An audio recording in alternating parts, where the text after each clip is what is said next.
Hello guys, আসসালামু আলাইকুম। কেমন আছেন সবাই? আশা করি অনেক ভালো আছেন।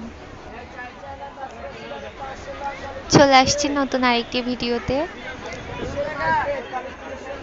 আমি সাধারণত রান্নার ভিডিও দিয়ে থাকি, কিন্তু আজকেরটা ব্লগ বলা যায়।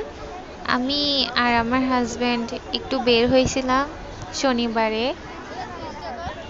জিএসি মোড়, জিএসি কনভেনশন হলের অপোজিটে ক্ষুদ্র কুটির শিল্প মেলা বসছিল।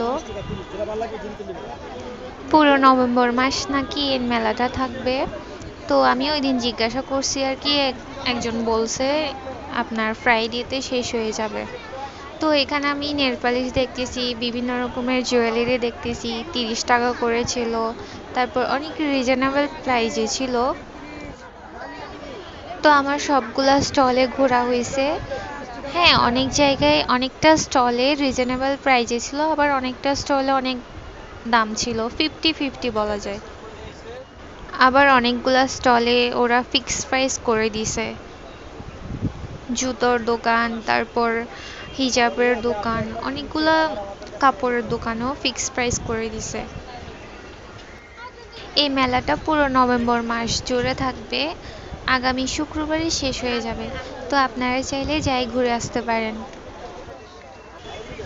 এখানে যে কাপড়গুলা দেখতেছি, এখানে বাইরে লেখা ছিল 3 পিস কিনলে নাকি 1300 টাকা হবে। তো আমি ভিতরে যাই, সবগুলা ড্রেস ঘুরে ঘুরে দেখলাম। ওইখানে এক একটা স্টলের, এক একটা কাপড়ের স্টলের এক একটা প্রাইস দিয়ে রাখছে। আমার কাছে একটু প্রাইস বেশি লাগছে, তো ওইখান থেকে আর কিছু নেওয়া হয়নি।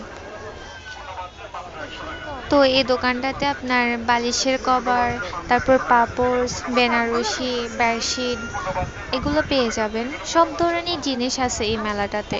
তো এখানে ছোট ছোট কিউট কিউট টয় দেখছি, যদিও আমার টয় কেনা হয় নাই। তো এখানে এটা হচ্ছে যে আপনার মাটির দোকানে, এখানে সব ড্রিম ক্যাচার, অনেক সুন্দর সুন্দর মাটির জিনিস, চার কাপ, তারপর হচ্ছে যে মাটির ব্যাংক, অনেক রিজনেবল প্রাইসে ছিল। তারপর এই আচারের স্টলে চলে আসলাম। আমার কাছে আচারের প্রাইসগুলো অনেক বেশি মনে হয়েছে। এখানে আপনার 100 গ্রামের নিচে বিক্রি করতেছে না, 100 গ্রাম 100 টাকা, এক একটা আচারের দাম এক একটা, মানে বিভিন্ন প্রাইজে ছিল। তো আমি ঘুরে ঘুরে পুরো ভিডিও করতেছিলাম। তো এইদিকে দেখলাম অনেক ভিড়, এখানে কি হচ্ছে দেখতেছি। ওইখানে একটা কি মেশিন একটা কিনলে নাকি রান্নার সব হেল্প হয়ে যাবে। তো এদিকে আর দেখি নাই, চলে আসছি আমি। মেলাটা যে এখানে হচ্ছে ওইটা আমি ফেসবুকে আপনার ভিডিও দেখতে দেখতে পাইছি। তো আমার হাজবেন্ডকে বললাম, ও আমাকে নিয়ে গেছে একদিন সময় করে। আসলে আমি কোনো প্রফেশনাল ব্লগার না, আমার ভুল হইতে পারে। আর মেলাতে গেছি তো সামান্য টুকিটাকি একটু ভিডিও করছি, সবগুলা স্টল ঘোরাও হয় নাই, সবগুলা স্টলের ভিডিও করা হয় নাই।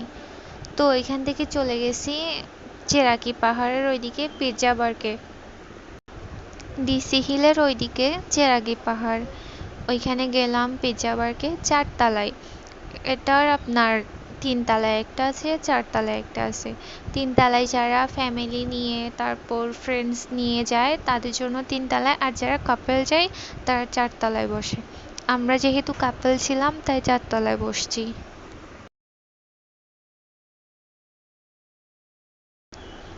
তো পিৎজা বার্গের মেনুটাও দেখাই দিলাম।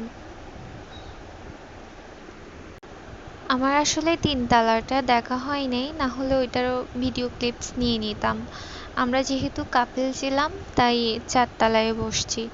তো ওদের অ্যাম্বিয়েন্সটা অনেক সুন্দর ছিল, ক্লিন ছিল। ছবি তোলার জন্য বাইরে সুন্দর করে ডেকোর করছে। আপনারা চাইলে আপনাদের ফ্যামিলি নিয়ে বা ফ্রেন্ড সার্কেল নিয়ে বা আপনাদের পার্টনারকে নিয়েও আসতে পারেন। এখানে না আপনার অর্ডার দিয়ে আগে পেমেন্ট করে দিতে হবে, তারপর ওনারা আপনার অর্ডার কনফার্ম করবে।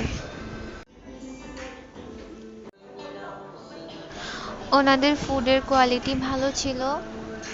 আমার বেশি ভালো লাগছে বার্গার, তারপর চিকেন ললিপপটা। আর এই যে ফ্ল্যাটার ফ্রাইড রাইস, এটা আমার তেমন ভালো লাগে নাই। তারপরে পিৎজাটা আর বার্গারটা অনেক ভালো লাগছে। ক্রিমি চিজি পিৎজাটা অনেক মজা হয়েছে। এখানে সসেস তারপর চিকেন অনেক স্টাফিং দিয়ে করছে, ভালো লাগছে আমার অনেক। যদি কখনো যান তাহলে সাজেস্ট করব গরম গরম খাই ফেলার জন্য। ওইখানে এসি ছিল তো, তাড়াতাড়ি ঠান্ডা হয়ে যাচ্ছিল। আমি ভিডিও করাতে একটু লেট হয়ে গেছিল, তাই একটু ঠান্ডা হয়ে গেছে। তারপরেও অনেক টেস্টি হয়েছিল। লুক এট দিস পিৎজা, অনেক চিজি ছিল অনেক। এটা যত উপরে তুলতেছিলাম তত এটা চিজ। তো আমরা দুজনে এগুলো খাওয়া দাওয়া করে একদম লোড হয়ে গেছি, আর কিছু অর্ডার করতে পারি নাই, পেট একদম ফুল হয়ে গেছে। তো ভালো থাকবেন সবাই, আশা করি আমার আজকের ভিডিওটা ভালো লাগছে। আল্লাহ হাফেজ।